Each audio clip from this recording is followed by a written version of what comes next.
네, 안녕하세요. 한판TV 조준호입니다. 자, 오늘은 뭐 댓글에서도 많이 물어보시고 다른 관장님들도 뭐 그 얘기를 해가지고 그 부분에 대해서 한번 다룰 건데, 어떤 부분이냐면 저희가 업어치기 가리키는 방식을 그렇게 하면 뭐 얼굴로 떨어지거나 아니면 떨어지면서 쇄골을 다치지 않나요? 라는 질문을 굉장히 많이 하시고, 또 다른 관장님들도 그 부분을 지적해서 요 영상을 만들게 됐는데, 저희의 방법과 이 원래 있던 방법이 뭐가 문제인지 제가 영상 분석을 통해 가지고 한번 분석을 해 보도록 하겠습니다. 자, 우선은 첫 번째로 이제 부자유도관 관장님께서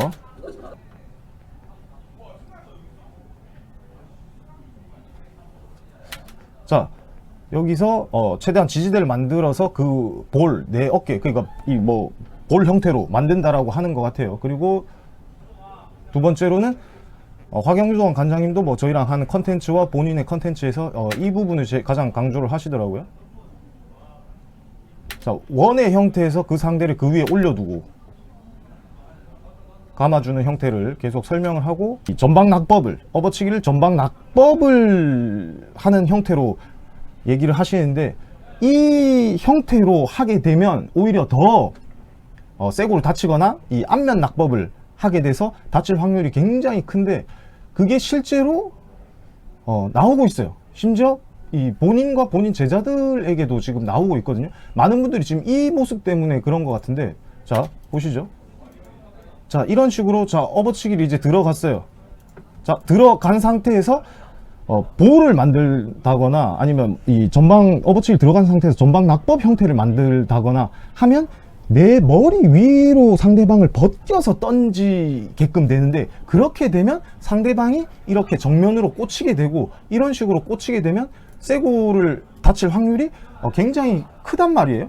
자, 그래서 저희는 이 문제가 댓글로 달리고 사람들이 물었을 때 이해를, 저는 지금 한동안 이해를 하지 못했어요. 저희가 유도를 하고 엘리트에서는 이 부분이 당연히 안 나오죠. 업어치기를 계속 수련하고 잘하게 되면서 다른 형태가 나오니까 이 부분에 대해서 도대체 왜 쇄골을 다친다라고 하는 걸까? 그리고 저희의 업어치기의 이 문제점을 지적하면서 왜 쇄골 문제를 계속 얘기할까를 굉장히 생각을 했는데, 저희의 문제가 아니고 다른 이론의 문제가 오히려 이 쇄골에 대한 문제가 굉장히 커진다. 상대를 내 머리 위로 벗기려고 하면 오히려 이 안면 낙법, 그리고 이 쇄골이나 이쪽으로 떨어지면서 더 다치게 된다. 자, 그러면 업어치기를 어떻게 해야 되냐? 자, 업어치기 하이라이트 보면서 설명을 해드리겠습니다. 자, 여기서 업어치기를 들어가게 되고 저희가 늘 설명하는 대로, 자, 이렇게 지면과 수평에 있는 상대의 어깨가 이런 식으로 팔꿈치와 이 팔을 붙이게 되면 이런 식으로 이제 떨어지게 되겠죠. 비틀리죠. 자, 그러면 상대가 이제 비틀리면서 이 오른발을 옆으로 차주게 되면 앞면으로 떨어질 수가 없는 거예요. 그래서 오히려 저희의 이론이 훨씬 안전하다라는 게 실제 시합에서 나오고 있고, 자, 다른 업어치기 실질적으로 영상도 자 나오는데, 자, 이 팔꿈치 든 거에 대해서 얘 팔꿈치 들었는데 또 이 얘기 하시겠죠. 자, 팔꿈치를 들었기 때문에 상대가 지금 빠지려고 해요. 빠지려고 하는데 지금 머리를 들고 방향을 바꿨어요. 애초에 팔꿈치와 팔을 붙였으면 한 번에 빵 떨어졌겠죠. 어쨌든 보상 동작을 통해 가지고 상대방과 싱크를 잘 맞췄어요. 자, 그리고 여기서 마찬가지로 지금 이쪽으로 기울어지고 상대방은 이쪽으로 당겨 가지고 이쪽 방향으로 미는 게 이제 보이실 텐데, 자, 이렇게 되기 때문에, 자, 이 공간으로 상대방이 맺히고 상대방의 앞면이 머리가 매트에 먼저 떨어지지 않기 때문에 오히려, 자, 쇄골 부상 위험이 사실상 우리의 이론에는 거의 없다라고 말씀을 드리겠습니다. 내 머리 위로 앞으로 던지려고 하면은 상대방의 앞면이나 어깨로 떨어질 확률이 오히려 더 높죠. 몸에 붙여가지고 옆으로 감아버리면은 상대방도 당연히 옆으로 몸통이 꼬여가지고 이제 떨어지면서 오히려 안전하다고 할 수가 있겠습니다. 마지막으로 다른 영상 한번 보죠. 뭐 이거 굳이 표시하지 않을게요. 자, 이런 식으로 해서 어쨌든 또 잘 붙였어요. 잘 붙이고 잘 붙여서 옆으로 밀면 이런 식으로 공중에서 옆으로 돌기 때문에 상대방이 쇠골이 다칠 일이 없는 거죠.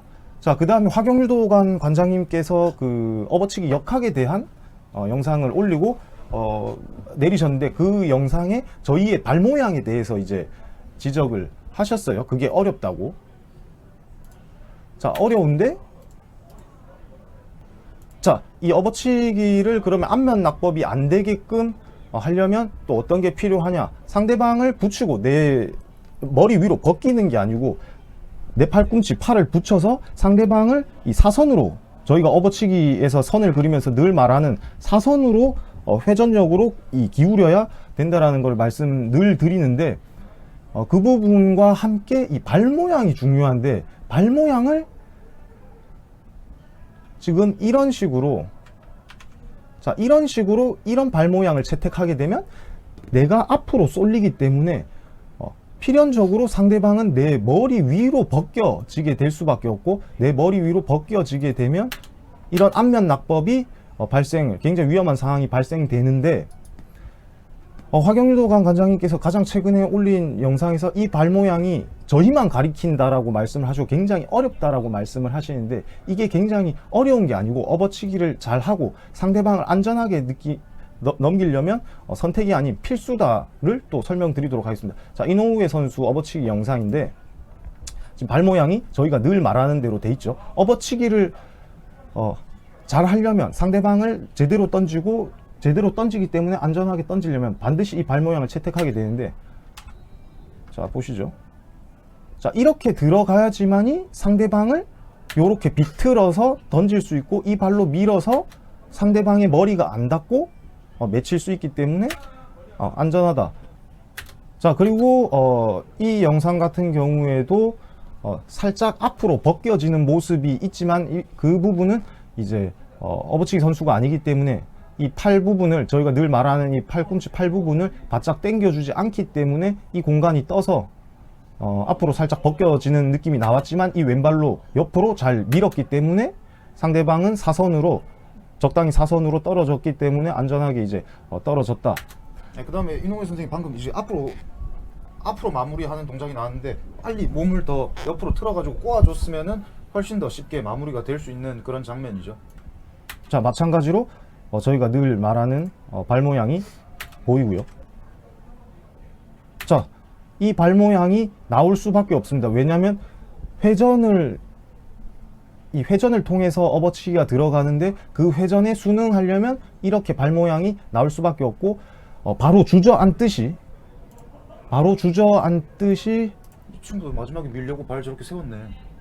바로 주저앉듯이 들어가면 아까와 같은 부상이 발생할 수밖에 없고, 자, 미리 만들어 놓고 들어가지 않으면 또 어떻게 되는지. 자, 이제 와서 옆으로 상대방이 이 머리가 걸리기 때문에, 자, 상대방이 손을 찝거나 머리가 걸리기 때문에 이 앞으로는 상대방 팔이나 목이 부러지지 않는 이상 넘길 수가 없어요. 그러면 본능적으로 던져지는 방향, 모나 옆을 찾게 되겠죠. 자, 그러면 그때부터 밀어요. 그러면 이제 상당히 이제 늦은 거죠. 그리고 시합에서 업어치기 굉장히 이제 많이 나오는, 못 넘기는 이제 상황이 이렇게 되는 상황이 이제 나오는데, 그러면 이런 부분이 엘리트에서만 나오는 거냐? 이런 경기 영상, 엘리트, 국제시합 혹은 업어치기를 잘하는 선수에게만 나오는 거냐? 아닙니다. 이거 생체에서도 다 나와요. 업어치기 좀만 하면 이게 나올 수밖에 없어요. 사실 안 가르쳐도 자기가 정답을 찾게 되고, 왜냐하면 회전에 의해서 자연스럽게 나오는 거니까. 자, 그렇기 때문에 옆으로 들어가서 지금 잘 밀 수가 있었거든요. 근데 바짝 붙이지 못해서 굉장히 옆으로 미는 시간이 오래 걸렸는데, 자, 지금도 발 눕혀졌죠. 회전 때문에 어쩔 수가 없어요. 이건 저절로 나오게 돼 있어요. 그러니까 방금 보신 게 이제 유도의 현재 이론에 대한 이제 모순된 점이라고 이제 생각을 하는데, 실제로 배우는 것과 실전에서 나오는 방법을 선수 스스로 이제 체득해야 되는 그런 안타까움이 생기면서 굉장히 수련 시간이 많이 걸리게 되겠죠. 근데 엘리트 체육에서는 하루에 매일 대련을 1시간씩 하면서 그 형을 찾게 되는데, 저희 같은 경우에도 한 5년, 6년 하면서 업어치기의 저 발 모양을 찾았고, 허리 기술 같은 경우에는 이 손을 안 드는 거를 또 한 3년 더 걸렸고, 근데 과연 생체에서는 3년, 5년 이상 장기 수련자가 과연 흔히 나오더라도 그 시간 안에 이런 방법들을 이제 찾을 수 있느냐. 그래서 처음 배울 때 쉽고 편안하게 배울 수 있는 방법을 잘 배워야 된다고 생각을 합니다. 자, 그리고 또 이제 뭐 댓글에 나오는 말 중에 강도관, 유도 뭐 창시자가 만든 강도관도 이렇게 가리키는데 너희가 왜 이거를 무시해라고 얘기를 하는데, 저희는 이 경기 영상 분석을 통해 가지고 뭘 말씀드리고 싶냐면, 이제 그런 시연을 내가 연구해 가지고 제자들한테 가리키는 시대는 갔어요. 이 시연은 말 그대로 시연이고, 그게 뭐 50년, 100년 그 이상 된 정말 낡은 이론이에요. 그 이론이 시합에 적용되지가 않습니다. 지금 시합에서 성적을 내고 그 과거에도 성적을 냈던 선수들은 그 시연을 통해서 물론 이제 배웠겠죠. 똑같은 이론, 저희도 똑같은 이론을 배웠지만 그 똑같은 이론 속에서 자기만의 방법을 찾는데, 이제는 시대가 달라졌잖아요. 시합에서 쓰는 기술, 그리고 그 쓰는 기술에서 동작 분석을 통해 가지고 될 수밖에 없는 이론을 배우고 그거를 가리키는 게 맞다라고 생각을 하기 때문에 지금 두 분 관장님부터 시작해서 많은 댓글에 뭐 여러 가지 의견을 주시는데, 이거는 이런 부분은 좀 더 직접적으로 다뤘어요. 왜냐하면 저희는 지금 이 컨텐츠를 하는 데 있어 가지고 안 다치는 게, 생체든 엘리트든 안 다치는 게 가장 중요하고 거기에 포커싱을 맞추고 있기 때문에, 저희의 방법이 다친다라고 저희의 방법이 다친다라고 지금 말씀을 하시는 것 같아서 직접적으로 다뤘는데, 저희의 의견은 이러니까 관장님들께서 그리고 또 댓글로 다른 의견 혹은 영상으로 올려주시면 감사하겠습니다.